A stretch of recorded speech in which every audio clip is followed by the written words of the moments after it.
Hello বন্ধুরা, সবাই তোমরা কেমন আছো? আমরা এখন যাচ্ছি একটা সুন্দর একটা প্লেসে। সেটা ফেনী শহরের খুব কাছাকাছি। সেটাতে যেতে আমাদের সর্বোচ্চ 10 থেকে 15 মিনিট লাগবে। তো আমরা ফেনী শহরের কিছু ভিউ আপনাদেরকে দেখাচ্ছি। খুব সুন্দর একটা ভিউ দেখা যাচ্ছে, উপরে যে আকাশটা সহ রোডটা এত সুন্দর লাগতেছে। পাশে আমার একটা বন্ধু বসে আছে, তার আইডি আপনি পেয়ে যাবেন, মাইনুদ্দিন, এমডি মাইনুদ্দিন নামে। দারুণ একটা প্লেস যেখানে আমরা যাচ্ছি।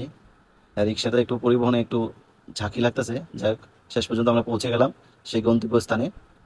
সেটা হচ্ছে ফেনীর বিখ্যাত দিঘি এবং বহু পুরানো দিঘি, বিজয় সিংহ দিঘি। সেটা ফেনী শহরের মহিপালের পাশেই যে সরকারি সার্কিট হাউস আছে তার বরাবর অপোজিটে সেটা অবস্থিত। খুবই সুন্দর একটা জায়গা এবং মন ভরে গেছে ওখানে গিয়ে, যে একটা সুন্দর পরিবেশ আমরা পেয়েছি।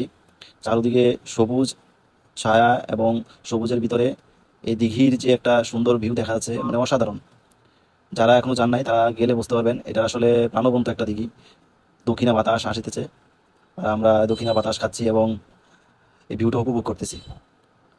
আর এখানে একটা নৌকা দেখা যাচ্ছে, যে নৌকাটা রেস্কিউ টিম হিসেবে কাজ করে, রেস্কিউ টিম এটা দিয়ে কাজ করে। যারা এখনো বিজয় সিংহ দিঘিতে ঘুরতে যান নাই তারা অবশ্যই আশা করি ঘুরে আসবেন একটাবার, ভালো লাগবে। ধন্যবাদ সবাইকে।